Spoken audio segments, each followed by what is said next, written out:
Bonjour à toutes et à tous, nous allons découvrir ensemble les grands titres de ce journal.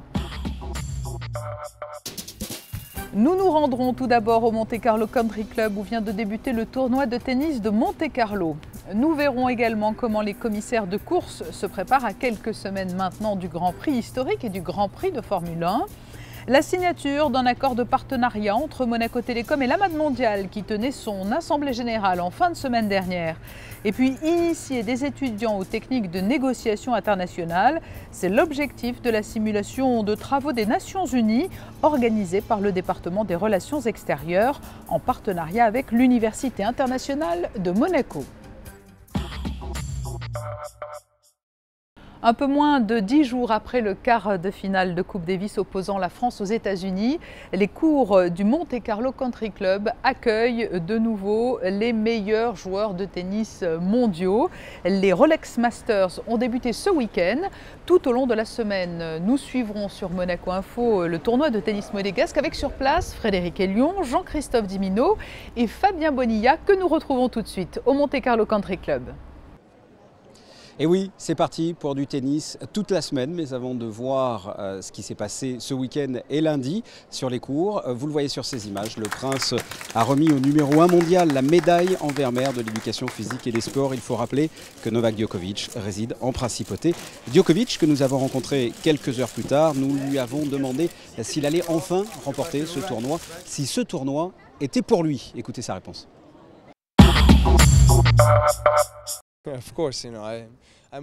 Bien sûr, vous savez, moi je joue pour gagner. J'attends beaucoup de moi-même pour ce tournoi-là. J'ai eu une très bonne saison en 2011. J'ai pas joué Monte Carlo l'année dernière. J'étais très triste parce que je vis ici et parce que tous mes amis sont là pour me supporter. Donc vraiment là, j'espère vraiment réaliser de belles choses, mais ça va être serré.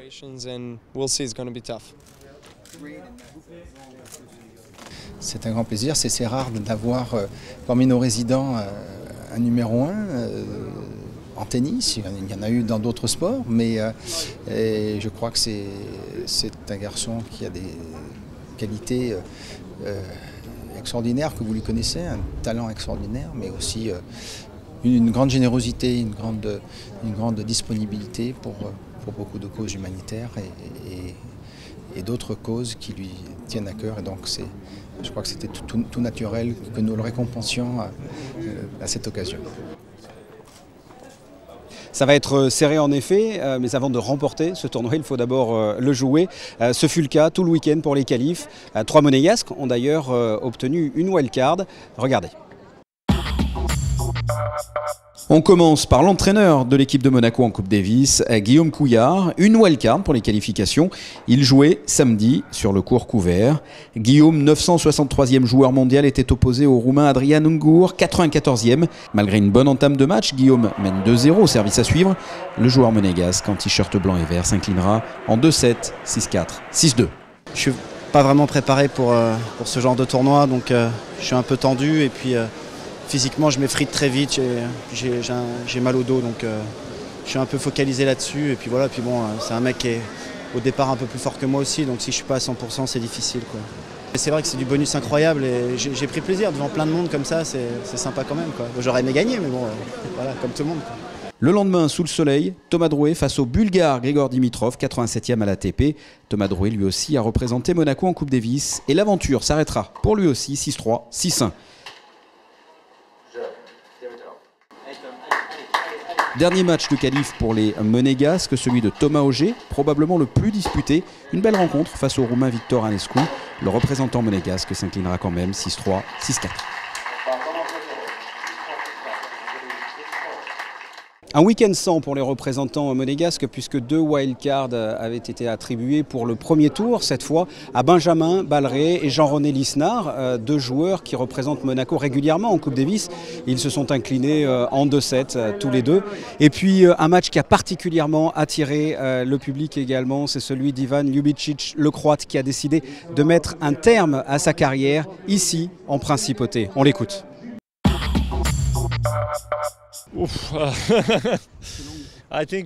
Je pense que ça a vraiment dépassé mes espérances.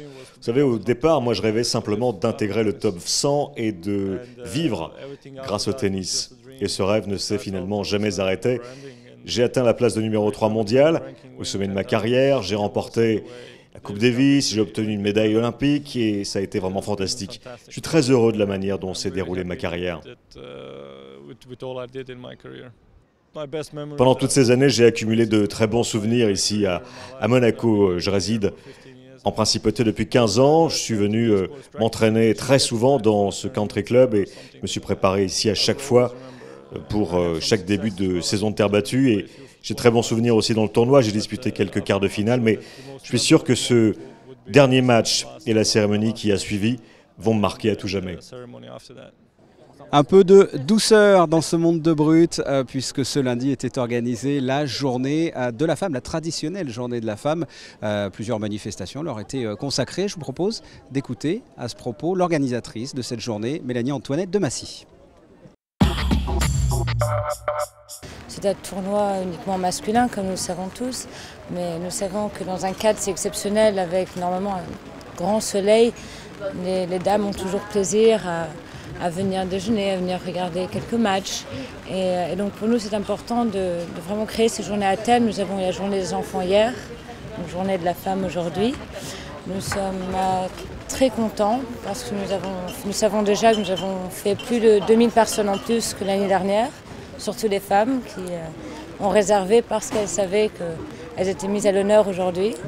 Donc très, très belle journée qui continue.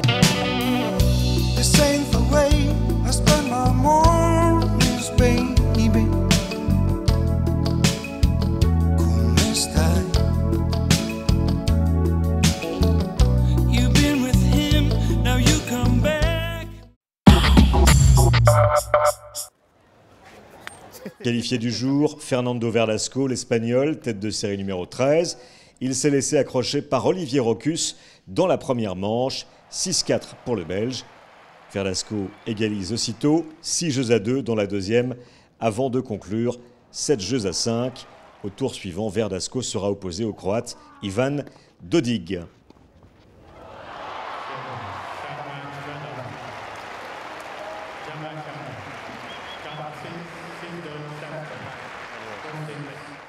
Sur le cours des princes, cette fois, Jürgen Melzer, l'Autrichien, s'est lui qualifié en 2 manches. 6-2-7-5, aux dépens du Polonais Lukas Kubot. Et l'Australien Bernard Tomic n'a pas dû forcer pour se qualifier. Score final 6-4, 6-3 face à l'Ouzbek Denis Istomin. Je 7e match Tomic, 2 manches à 0. 6-4, 6-3, 6-4, 6-3. Quant à Radek Stepanek, le Tchèque, il s'impose lui sur le cours numéro 2, opposé au Finlandais Niminen. Victoire finale 6-3, 7-6. Après le tennis, la suite de ce large volet sportif avec tous les résultats des sports collectifs monégasques. Dans la poulade nationale 3, c'est du volley. Les monégasques ont battu l'US Cagnes 3-1 dimanche. En basket, malheureusement, l'équipe monégasque qui enregistre de beaux résultats en championnat est tombée cette fois sur plus forte qu'elle lors des demi-finales de la Coupe de France. Les basketteurs de Monaco se sont inclinés 84-79 face à l'équipe de Vanves. Du football, après sa victoire face à Metz vendredi soir 2-0, l'AS Monaco poursuit sa belle remontée au classement. Les Monégasques sont désormais 9e à 8 points du trio de tête. Prochain match pour la SMFC, ce sera vendredi 20 avril au Stade Louis II face au Havre. Nous passons au tennis de table avec les résultats de l'équipe 1 de National 3. Les Monégasques ont battu ce week-end Gouvieux-la-Morlaix 11-7 et terminent 2e de leur poule. Le championnat est en effet clos. La saison prochaine débutera en octobre 2012. Monaco, capitale du sport, alors que se déroule donc le prestigieux tournoi de tennis de Monte-Carlo. Le printemps monégasque sera également marqué par 2 événements sportifs majeurs au mois de mai. Le 7e Grand Prix historique tout d'abord, puis le Grand Prix de Formule 1. 600 commissaires seront déployés sur ces 2 épreuves. Frédéric Elion a suivi leur formation ce week-end. Intervenir rapidement en cas d'incident de course, voilà le but de ce stage de recyclage des commissaires. Pendant 2 jours, ils sont venus nombreux répéter leur gamme sur différents ateliers. Vous avez 3 ateliers principaux, donc un atelier pour reprendre conscience d'un feu d'alcool qui est caractéristique des feux sur le Grand Prix historique. Un deuxième sur la manipulation de l'extincteur, puisqu'il est nécessaire de se rappeler un petit peu la manipulation. Et le dernier, c'est une opération combinée des commissaires pour un feu sur une F1, sur le simulateur que vous avez donc derrière moi. C'est quand même depuis maintenant 2005 un simulateur qui a été développé spécifiquement avec la collaboration de la CM et une société, la société Hagen, qui a permis d'élaborer un vrai simulateur permettant d'avoir à gérer soit un feu de compartiment moteur, soit un feu généralisé avec pilote à l'intérieur, d'où les actions combinées entre les sapeurs-pompiers et les commissaires feu qui sont présents sur la piste. Monégasques, français, australiens et même canadiens, certains sont venus de loin pour prendre part à ce stage et tous ont été testés sur un aspect primordial, leurs conditions physiques. C'est un parcours physique qui dure en moyenne 1 minute 30, 2 minutes c'est éliminatoire. Ça permet de tester l'équilibre, la tenue, la mémorisation et surtout l'équilibre. Et la mémorisation effectivement des objets ramassés, porter le pneu. Les futurs commissaires ont procédé à d'autres types d'opérations, tourner une monoplace, la déplacer sur la piste. Ils seront répartis sur 43 postes d'intervention le long du circuit. Mais ce stage de formation ne concerne pas que la Formule 1. L'Autonomie Club organise 2 grands prix, mais également 3 rallyes et nous avons besoin, et un grand prix de karting. Nous avons besoin de commissaires, c'est pour ça qu'il y a un stand d'accueil pour leur présenter ce qu'est le rallye, intéresser et découvrir de nouvelles passions. Parce qu'il y a des passionnés de rallye et la majeure partie des commissaires font d'ailleurs les 2 grands prix et rallyes. Le Grand Prix historique, ce sera du 11 au 13 mai prochain.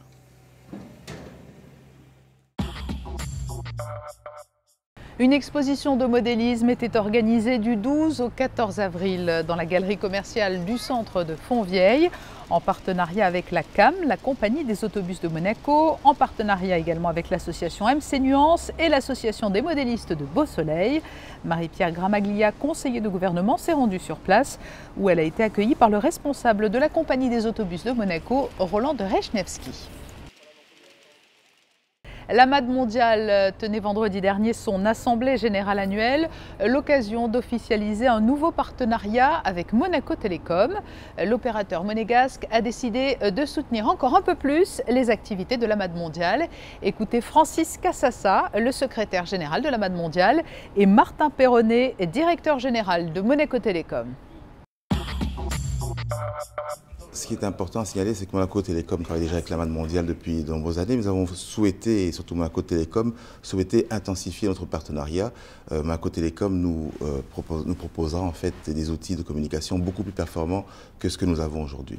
Nous, en tant qu'opérateurs de télécom, la moindre des choses pour nous, c'est de les soutenir sur leurs moyens de télécommunication. Donc, tout ce qui est Internet, ligne téléphonique, etc., qui les aide évidemment à se développer et à réaliser leurs actions de partenariat. Je pense que dans la culture de l'entreprise, ce qui a été fait au Kosovo, ce qui est fait aujourd'hui au Kosovo, ce qui est fait en Afghanistan et ce qu'on fait dans certains pays d'Afrique, va au-delà d'une action strictement professionnelle et business. C'est une action business et professionnelle, mais c'est plus que ça, puisque c'est, je pense, une des grosses fiertés de l'entreprise, c'est d'avoir été capable de contribuer au développement, notamment en Afghanistan et au Kosovo, de pays qui ont cruellement besoin d'infrastructures télécoms. Les télécoms sont un accélérateur du développement, très très clairement. Alors que la MAD mondiale tenait son assemblée générale vendredi presque au même moment, la Fondation Prince Albert II de Monaco réunissait elle aussi son conseil d'administration pour son assemblée générale. Les membres du conseil ont approuvé les comptes 2011 de la Fondation. 198 projets ont été soutenus depuis la création de la Fondation en juin 2006 pour un montant total de 18,3 millions d'euros et 13 nouveaux projets entrant dans les 3 domaines d'action prioritaires de la Fondation ont été présentés aux membres pour approbation. Et puis vous le voyez sur ces images, l'ambassadeur extraordinaire et plénipotentiaire de la République d'Arménie, Vigen Tchitetian, a été reçu lundi matin au ministère d'État par le conseiller de gouvernement pour les relations extérieures, José Badia. Toujours au chapitre diplomatique, cette réunion à l'amphithéâtre Louclapasse pour la deuxième fois. Le département des relations extérieures, en partenariat avec l'Université internationale de Monaco, a proposé à des étudiants de participer à une simulation de travaux de l'ONU. Il s'agissait de les initier aux techniques de négociations internationales. Le récit de Fabien Bonilla. Le thème de cette simulation, l'accès à l'eau.